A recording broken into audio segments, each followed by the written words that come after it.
Hey guys, Josh Ladd from Feral Cuisine here. We're making real foods for real dudes. It is still pizza month. The whole month of June is pizza month. I'm gonna be making some chicken tikka masala pizza. Yeah, it's a mouthful. I made a roast chicken.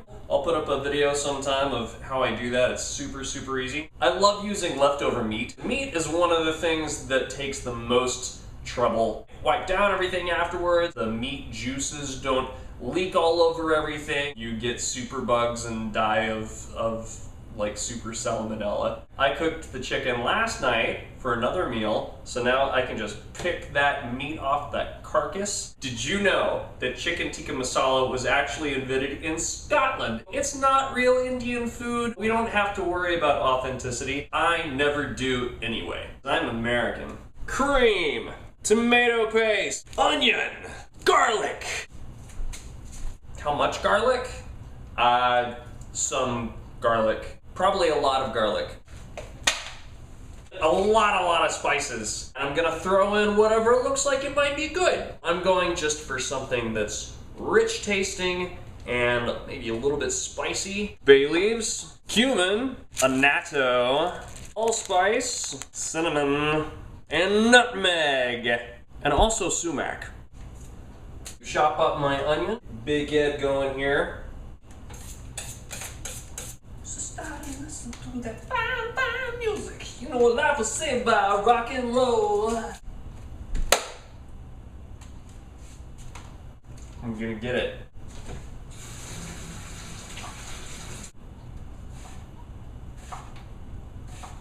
What's gonna be tonight? Beautiful ones will hurt you every time.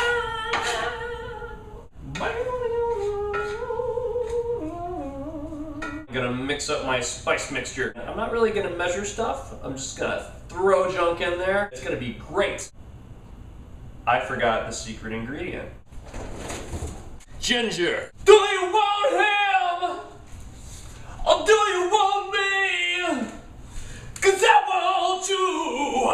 I keep ginger in the freezer, then I don't have to worry about it going bad. It grates much more easily. It's as easy as powdered ginger, only it tastes so much better. Fresh and spicy. I am actually trying to grow ginger right now as a houseplant. I think it's starting to sprout. I'm very excited. Mixing up spice mixture. Ooh, masala. There are not a lot of products that I really recommend. One thing I do recommend is a magic bullet or something really like it. Cleanup is so much easier than a blender. You can just pop some spices in here and grind them up real fast. I use it for my smoothie every single morning.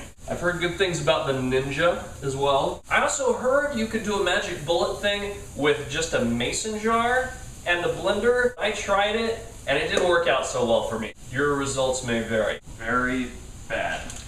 Like I said, I'm not measuring any of this stuff. I'm just kind of dumping it in there and we'll see how it all turns out. The nutmeg, I'm worried that it's just gonna bounce around inside the thing there. I'm gonna go ahead and just grate some. Ah! Nutmeg is a strong spice, so you really probably don't need very much. I'm gonna try to do the same thing with the cinnamon. Cinnamon is essentially wood. What I'm gonna do is I'm just gonna crush a couple of these.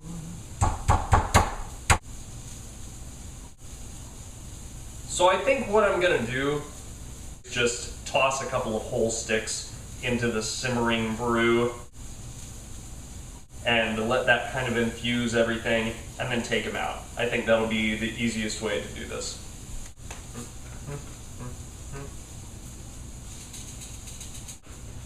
I wonder if I have fennel seed. No, but I have star anise. Sweet. I'll just pop one of those in there. Black pepper is always welcome. Where is my spice grinder attachment?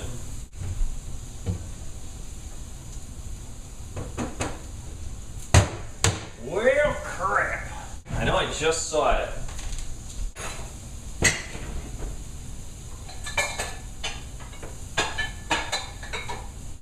And now I've lost the other one too.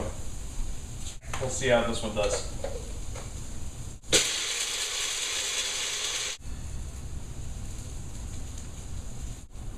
I think that might work.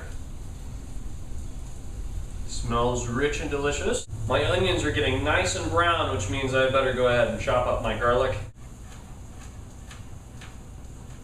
If I were a real cook, I would have had the garlic and the onions and everything chopped and prepared at the beginning.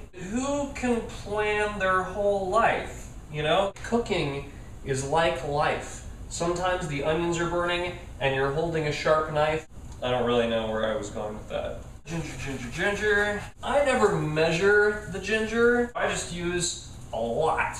I'm going to go ahead and open up the tomato paste as well. Throw a spoonful of that in there with the garlic and the ginger and the spices.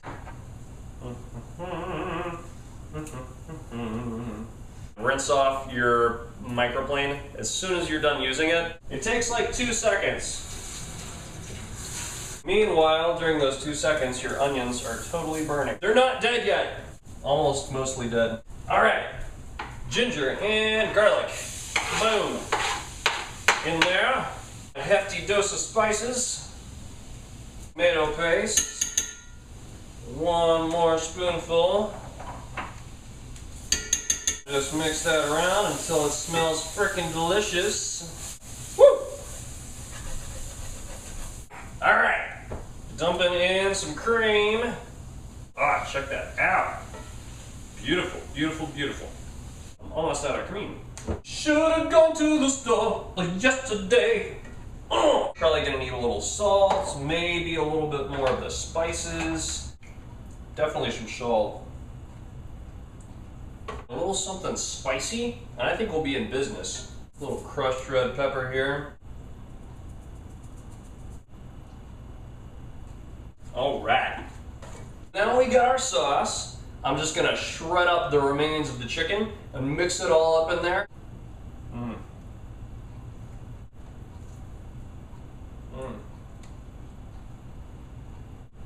Every time I look at you.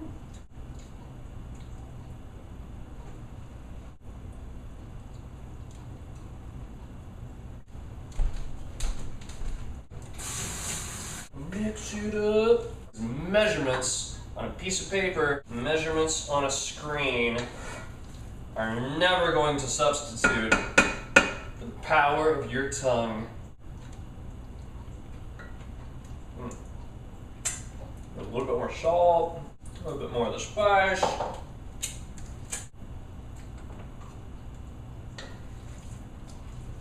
Oh yeah. Check that mess out. Pizza crust time. I mixed up another batch of dough the other day. It is overflowing from the container I put it in. I would not recommend doing it like that. Sometimes I don't think through things all the way. Just get a baking sheet. Parchment paper is so important here. The dough is so wet that it'll stick to everything. What did the world do before parchment paper? I don't know. People walking around stuck to stuff. About like that. I am just pressing it out while I rotate it. There's not really a way to do it wrong. You just kind of keep pressing it out, rotating it. Spread a little bit of this all over the top there. The chicken is the sauce. This is not a recipe that has to be followed. You are free to make your chicken tikka masala pizza however you want. Fresh mozzarella is available pretty much everywhere nowadays, unless you live in like Nebraska. I got this from Aldi. So much better than the low moisture mozzarella that you get shredded in a bag. It doesn't have any white flour or sugar, weird canned ingredients, unless you count tomato paste. This is health food, practically. The oven is finally preheated. Should have started preheating it way back whenever I started cooking. It takes like 20 minutes. Pizza. Oven, you know? Since it's on the parchment paper, I think it's safe to just do it directly on the grate. More of the heat gets to the middle. So that's how I live. That's how I do it, man, you know? Let's try 10 minutes. No, that makes me uncomfortable. Let's try 7 minutes. Yeah! Check that out. Check it out. Oh! Looks like something somebody would pay like 15 bucks for, right?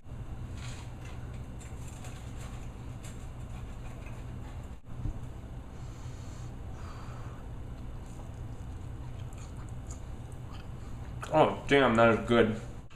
So yet again, we have some real foods for real dudes. There's nothing prepackaged on here. Try it out yourself. Let me know your results. This is Josh from Feral Cuisine, signing off.